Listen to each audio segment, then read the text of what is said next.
semuanya, kita lanjutkan ke segmen 3, modul 7, interferensi dan difraksi celah jamak. Pada segmen 3 ini, kita akan membahas mengenai tujuan, alat dan bahan, teori dasar, data dan pengolahan, serta format laporan. Tujuan dari percobaan modul ini adalah yang pertama, untuk menentukan lebar celah yang digunakan pada percobaan difraksi celah ganda. Yang kedua, untuk menentukan banyak celah yang digunakan pada percobaan interferensi celah jamak. Alat dan bahan yang digunakan pada percobaan modul ini diantaranya laser dan dudukannya, plat celah ganda dan dudukannya, plat celah jamak dan dudukannya, meteran, sensor CCD, laptop, polarisator, dan kertas milimeter blok.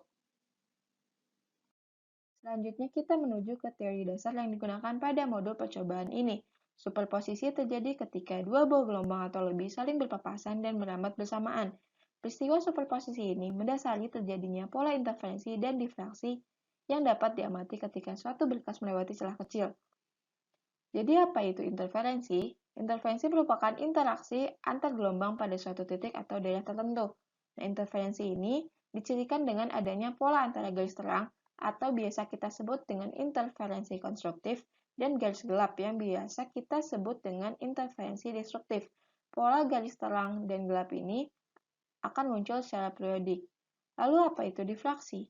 Difraksi itu merupakan kejadian di mana gelombang yang melalui celah sempit mengalami pelenturan atau penyebaran.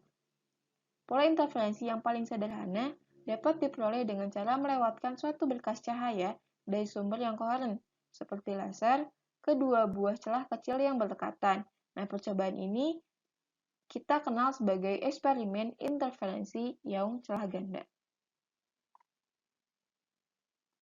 Gambar yang atas merupakan gambar yang mengilustrasikan muka gelombang dari dua celah kecil yang saling berpapasan menghasilkan superposisi yang konstruktif. Nah, untuk gambar yang kedua ini, gambar yang bawah, mengilustrasikan perbedaan lintasan berkas cahaya yang berasal dari kedua celah tersebut yang menghasilkan perbedaan panjang lintasan yang bisa kita sebut dengan delta. Nah, delta ini dihitung berdasarkan jarak antar celah dikali dengan sin theta. Perbedaan lintasan akan menghasilkan beda fasa dari kedua berkas cahaya tersebut ketika tiba di titik P dengan menggunakan persamaan seperti berikut. Nah, untuk hasil superposisi, ini merupakan gabungan dari ketika gelombang cahaya yang pertama dan gelombang cahaya yang kedua ini bertemu di satu titik, yaitu titik P. Nah, sehingga intensitas totalnya dapat dihitung dengan persamaan seperti tertampil pada slide. Gambar kurva ini merupakan kurva intensitas cahaya hasil interferensi dua celah. Nah, untuk celah dengan jumlah yang lebih besar dari 2, dapat dianalisis syarat terjadinya interferensi konstruktif dan destruktif dengan lebih mudah dengan menggunakan metode fasor. Nah, dengan bertambahnya jumlah celah, maka akan muncul maksimum sekunder di antara maksimum utama tadi, sehingga banyak celah merupakan hasil dari jumlah terang sekunder ditambahkan 2. Selanjutnya yaitu data dan pengolahan yang dilakukan pada modul ini. Modul ini memiliki 3 percobaan. Percobaan yang pertama mengenai interferensi dan difraksi pada celah ganda. Percobaan celah ganda ini dilakukan berdasarkan variasi celah yang diarahkan dan variasi jarak antara celah dan layar. Sinar monokromik yang digunakan pada percobaan ini menggunakan sinar berwarna merah dengan panjang gelombang 638 nanometer. Nah, pada percobaan celah ganda dengan variasi celah yang diarahkan ini menggunakan jarak antara layar dengan celah sebesar 175 cm. Nah, dari hasil percobaan didapatkan data sebagai berikut.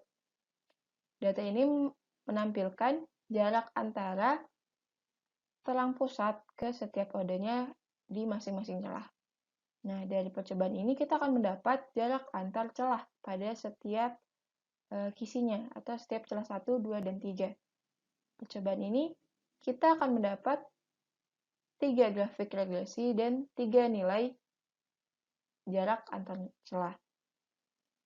Nah, untuk meregresikannya, kita mendefinisikan nilai Y sebagai jarak antara pusat ke setiap ordenya dan X merupakan nilai orde. Nah, di sini dicontohkan merupakan perhitungan dari celah 3. Didapat nilai A 1,7 mm. Nilai A ini merupakan panjang gelombang dikali jarak antara celah dan layar per jarak antar celah. Nah, untuk mendapatkan jarak antar celahnya, kita tinggal menghitung dari panjang gelombang dikalikan dengan jarak antar celah dengan layar dibagi dengan nilai A yang didapat berdasarkan perhitungan regresi ini. Sehingga didapat jarak antar celah pada celah 3 yaitu sebesar 3,75 kali 10 pangkat minus 4 meter. Pada percobaan celah ganda dengan variasi jarak antara layar dan celah, digunakan jarak antara layar dan celah sebesar 75 cm, 100 cm, dan 150 cm. Nah, ini didapat jarak antara terang pusat ke setiap ordenya. Nah, di sini kita melihat bagaimana pengaruh setiap jarak yang digunakan dengan jarak antara pusat ke setiap ordenya atau jarak setiap ordenya. Selanjutnya yaitu percobaan 2 mengenai interferensi dan difraksi pada celah jamak. Nah, di sini tujuannya yaitu untuk mengetahui jumlah celah pada setiap kisi pada celah jamak.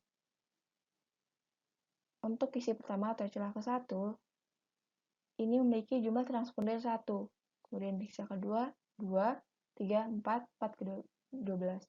Nah, di sini hanya mintakan jumlah transponder.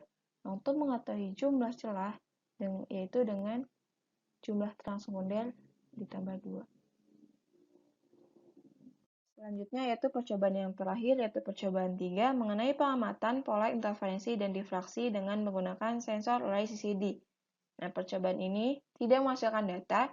Di sini kita hanya mengamati bagaimana pola intensitas cahaya yang terbentuk dari pembacaan sensor CCD.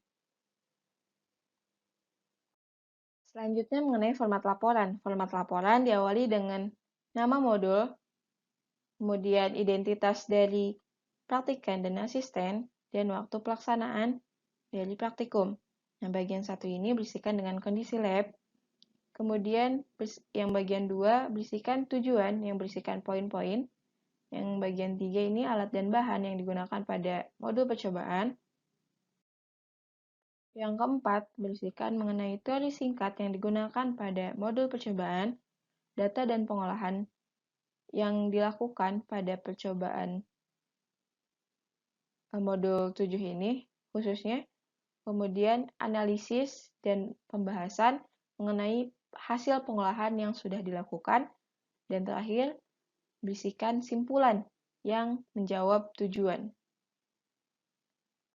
Sekian dan terima kasih dari segmen 3 modul 7 interferensi dan difraksi celah jamak.